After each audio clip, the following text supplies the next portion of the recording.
Hey guys, you are watching a peek inside SEC football. Allie Peak, TJ Pittinger. TJ, we have the long-awaited Sugar Bowl to discuss. This game got played one day later than it was supposed to. Worth the wait, though. What a physical ball game. And I don't know about you, but this was absolutely not the outcome that I saw coming. Yeah, I think this was well. It didn't really go the way we wanted. I don't know that I'm certainly surprised that Notre Dame won by as much as they did. I'm not. I wouldn't say I'm shocked that Notre Dame won, just because Georgia had a lot of warts this year and at times played really really poorly. We were texting about this. They played really bad in the first half against Florida. They played really bad in the first half against Bama, Georgia Tech. Texas is the first time. There were some issues with Georgia, Ole Miss, obviously. And so they played with fire a lot this year. And a lot of times they were able to come back in second halves and win.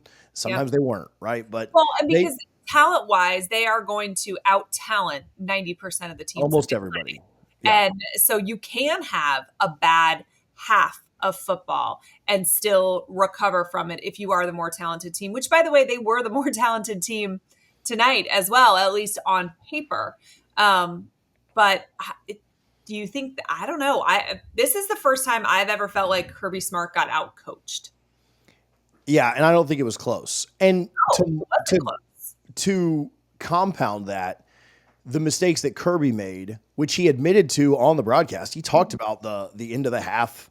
How maybe they should have been. Going for that. Because if it's 6-3 at the half, you still kind of think like, they're probably going to come back and win this second half. Particularly with how good he is at second half adjustment. Absolutely. Like it felt like Notre Dame was leaving some points on the board, kicking that second field goal. And so you kind of think like 6-3, but the fact that Notre Dame was able to score and then literally take the next kickoff back. But it wasn't just Kirby's coaching stuff, which I thought late in the game with the whole punt thing, which was genius. We can talk about it in a second. The whole punt, like Kirby should have taken the timeout. Like you just got to know to take the timeout there. And obviously he wants to save those timeouts because he's down multiple scores. It's a risk reward thing. I think if he had it to do over again, he would have called that timeout, obviously. But his players made a lot of mistakes too. Absolutely. You think about the fumble by ETN. You think about the guy on the sideline getting run into by the ref, right? Or Parker Jones. The amount of time. Now listen, bad mistake, right? Bad penalty. Those white lines, for those of you guys that didn't watch the full game at home, the white lines and the sidelines, you are not allowed to encroach on them. That's why you have a get back coach, right? That pulls your head coach back, even when he's not happy or he's trying to run out on the field or whatever. But your players have to abide by that too. And generally you're getting a sideline warning when that's happening, unless you actually make physical contact with the ref, which is what happened. A guy that I can only assume is, a walk-on or whatever. He's in jersey and sweatpants. He certainly wasn't going into the game tonight. I really feel bad for him, actually, the amount of times the ESPN pointed him out. But he and the ref kind of crashed into each other as the ref was running down the sidelines. And, that could be a dangerous situation. And so I understand why a flag is there. But then ESPN continued to talk about it the entire broadcast. That's why Georgia couldn't tackle, or that's why. Yeah, I don't know. I mean, maybe it did, but you think about what they did right after that. They ran the ball twice and got a yard, and then had to throw it on 3rd and 9. I mean, would they have play called a little bit differently there on the 11 instead of the 25? Maybe, but I don't know. I'm not super confident that it would have made any difference. If he'd have missed the field goal, that's when I was like, oh man, that really just cost it. But not scoring a touchdown there. But it was just that over and over, the guy jumping off sides on 4th. You got to know. I know that you blame Kirby for not taking the timeout, but you got to know that they're not snapping that ball on the 11-yard line. And if they do, they're going to win the game. That's fine, right? Or they're going to lose the game by missing it. So you got to know that kind of stuff. The drops showed up again. Did you see that stat during the game? More drops than anybody in Division I college football, I'm pretty sure, is what it said. I mean, which is crazy for UGA. Crazy. Think about just what they're paying for those wide receivers that are there NIL wise. Please, do you get a refund, Georgia? That is, and we talk about Carson Beck having been on a roller coaster during the regular season. Obviously, he didn't play today, but what would his season have looked like? Would we still be calling it a roller coaster if they didn't have more drops than anybody else? Yeah, it would have obviously, he would just have a higher completion percentage, more yards, more touchdowns. But even outside of that, how many of his passes did he feel like needed to be absolutely perfect? Did he put a little too much pressure on himself to be perfect because of how bad the play was around him? I don't know the answer to that, but Yeah. you would think that that somewhat plays into it too. Like, did Beck just completely fall off the face of the earth this year from last year, or was the talent and the windows that he needed to throw to so much tighter because guys weren't running as good of routes? They dropped the ball more. Like they didn't have injuries at wide receiver. So I think it's probably a little bit of both. Like it probably gives you a little bit of, okay, maybe it wasn't all Beck's fault, which I think we thought through the year, but it definitely puts it in perspective. The craziest thing is that it felt like Stockton's harder passes, like worse throws, kind of got caught more so than the easy ones that were right on the money too. There was a couple drops that were then immediately followed by a really circus catch, that maybe shouldn't have been caught by these wide receivers, but the easy ones were the ones that were dropped. Yeah, and I honestly thought Stockton played fine. Like we said earlier, like, he is not why they lost this game. Yeah, if you tell me, how he plays, I'll tell you who's going to win the game. Well, if you'd have given me his stat line or, roughly about how he was going to play, I'd have said Georgia's probably going to win this game. But yeah, that wasn't the problem. Like even the fumble that they ended up scoring on the next play, right before the half, that's not on him. That left tackle got absolutely demolished by the rusher the entire game. And so Stockton wasn't the problem. Their running game, I've never seen a Georgia running game get shut down like that. Like even against Bama and stuff. And so credit to Notre Dame because they did a great job with this and something I don't think any of us expected. Notre Dame's offense wasn't great. They scored 7 points offensively. Like and that was off of the turnover. Their defense was fantastic. And you know what they paid attention to? Special teams. Yes. The amount of people that tweeted at me that were like, I know Allie is watching this. You're damn right. Special teams matter. And it's so refreshing to me to see coaches use that, not just, be good at special teams, but use it as a way to gain an advantage in this game. I mean, that's something, Urban Meyer used to do, right? Like you can point to coaches that are what we would consider special teams gurus. It's not that their teams are just good at special teams. It's that they actually use it as part of their strategy to gain an advantage. And that is something that Freeman did, incredibly well. And you listen to his post-game interview, talk about why that was so important for them to do. And it caught Georgia off guard. Yeah. Even at halftime when it's 13-3, they get the ball first. Notre Dame gets the ball first. You're thinking like, well, if they just get a stop and get pretty good field position and go score. They had driven the ball at times, right? They drove it down with the ETN fumble. They drove it down for their field goal. They drove it down for the play on the play on the sideline, the 15-yard penalty. They had driven the ball okay, right? They weren't finishing well, but you kind of think like, oh, well, eventually Georgia's going to convert those. And so you kind of think like coming out of halftime, all right, get a stop. They'll get right back into this thing. This thing's far from over. I mean, the kick return touchdown was the backbreaker. I know they got it close or got it down to 10 at one point, but that was at that point at 20-3. I think it was Notre Dame fans are starting to look at hotels in Miami to figure out exactly when, what day they need to check in, where the tickets are and stuff like that.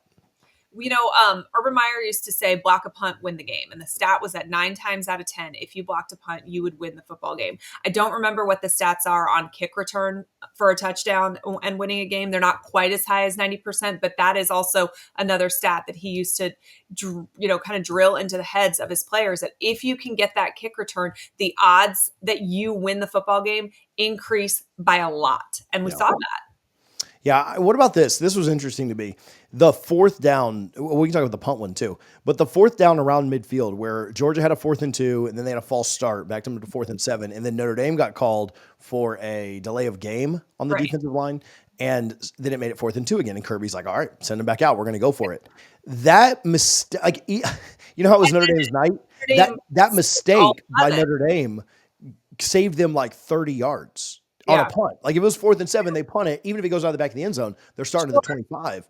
And that mistake saved them a ton of yards. And that's when it's your night. When you're screwing up and it ends up benefiting you. Now, they made the play on 4th down too. Like, don't get me wrong. Like, I don't want to take anything away from them. But that's when it's kind of going to go your way, right? You get a penalty and it works out great for you. Yeah. And they end up kicking a field goal there to go up by 13. And you kind of, like, Georgia wasn't going to score 2 touchdowns, right? Like, that was the end of that. So, what do you think about the fourth down? Like you mentioned special teams, kind of a quasi special teams type play, but just an incredible heady play by Freeman and they've done this before. This is not the first time they've done it, but to rush everybody on the field, rush everybody off. Obviously, Georgia gets the time to sub. I think Kirby should take a time out there. Obviously, hindsight's 2020, but Kirby's post game comments on that. He said that he has been told by the head official of the SEC that it is illegal to sub all 11 at the same time. And what's I the limit? I wonder what the limit is. What? I wonder what the limit is. Yeah, I don't know. And I don't know what the rule is, and that's not anything I'd heard, but that was something Kirby said in his press conference. So I don't know if that's sour grapes on his part or if that is like SEC rule. There's no uniformity, so it could be an SEC rule. I mean, potentially. That was so interesting though. And but I will say you see people sub not like that, but you do see people sub all 11. Like think about when the play clock is running and you run all 11 guys off to do a field goal to put your field goal unit on. So I don't know. Again, maybe that's an SEC rule. Maybe it's more of a spirit of the rule thing. Like you can't do it the way that Freeman did, but like I don't even know if I agree with that. Like you see coaches do that all the time where they on a fourth down or the clock's running out late in the game, they sub all 11 guys on to kick a field goal. I don't even know if I mean, Kirby Smart knows more about football than I do. So somebody in the comments. He knows more about, he's forgotten more about football than we do. But I've seen that. We've seen that with field goal attempts. Yeah. So I don't know if I buy that. I don't know. I just thought it was really interesting that was something he chose to say in the post-game press conference. Again, got to look. I thought that was cool. I thought that was a cool play. That was fun to watch. Heads up in the center to have the wherewithal to, snap the ball exactly when he was. Like, I don't think that was just good luck that Georgia was in the neutral zone. I really think that center was looking for that to happen. And you're not snapping it unless you see them. Like it's his call. It's the center's call. If you see somebody come across, you snap the ball and everybody else goes on. I mean, that's how we used to play anyway, was you go on the snap because it's the quarterback's hand motions anyway. So I thought that was cool. All right after that. So that happened with like 7.5 minutes to go. Right after that, on 3rd and 5-ish, 3rd and 6, 3rd and 4, somewhere in there, Riley Leonard got to the edge. And I knew he was mobile. And I know Georgia's tired. I know it's the fourth quarter, but Riley ran a lot too and took a pretty good beating. The fact that he was able to not only get to the edge on Georgia's defense, which was impressive enough, the fact that he somersaults over the first down marker, to me, that was, I'm not going to tell you that Georgia didn't want this. I know they were the ones down 2 scores. I know that it's tougher to be chasing. To me, that was, Georgia certainly gave Notre Dame their opportunities, but that was the embodiment of like, no, we're going to go take this game. Like that was the toughest play of the game, the best play of the game. Like that was the embodiment of everything Notre Dame did in the post game. And he just essentially said like that Leonard is such a competitor that he was not going to let this go any way but their way. And he said, we have a roster full of competitors and, he's right. And, in the rundown, you put this quote, Freeman said, we can call aggressive plays, but if they don't play aggressively, it doesn't matter. That was the embodiment of playing aggressively, right? That was the embodiment of taking it into your own hands, not leaving anything to chance, leaving it all out on the field. Like you can summarize all of those cliches in that one play. And that is why Notre Dame won. Yeah. That punt thing happened with over 7 minutes to go. They end up punting the ball back with under 2 minutes after the 2-minute timeout, or at 2 minutes is when the fourth down snap happened. And so then Georgia gets the ball with 1:50 to go. No timeouts, down 2 touchdowns. I mean, it was over. That drive, that fourth down, the fourth down call by Freeman, the effort by Leonard. They got one more first down on that drive. That took 5.5 minutes off the clock, and that was the game. If you're punting back to Georgia on your own 10, and they've got the ball around the 50, around their own 40. With 2 timeouts and the 2-minute warning, who knows? Like I certainly still liked Notre Dame at that point, but you get a quick score or you get another one of those wheel routes, go for a touchdown. I can count Georgia out at that point. But once it got down under 2, well, I mean, Notre Dame salted it away so well. And I think teams sometimes get too conservative. They were running like, not true like, fake reverses or anything, but they were running sweeps and stuff and handing off to wide receivers, being aggressive. I thought they were aggressive in their play calling on that last drive to not just, what do we see so often? Guy runs up the middle 3 times, punts, and he's good with just getting it to the defense. They again, Freeman talks about calling the game aggressively. They were running reverses and stuff in that last 5 minutes, trying to salt the clock away. And I thought they did a really good job of that. Yeah, I thought they did a really great job. And, now they get to go ahead and play Penn State, which I think, Notre Dame, Penn State, traditional blue blood battle. It's going to be great. We're going to talk about those in another video. So guys, make sure that you are subscribed to A Peek Inside SEC Football, because we're going to have a lot of content coming your way this week and leading into the semifinals and then of course the championship game. So definitely we appreciate you checking us out, and make sure you are subscribed to us. We'll see you guys real soon.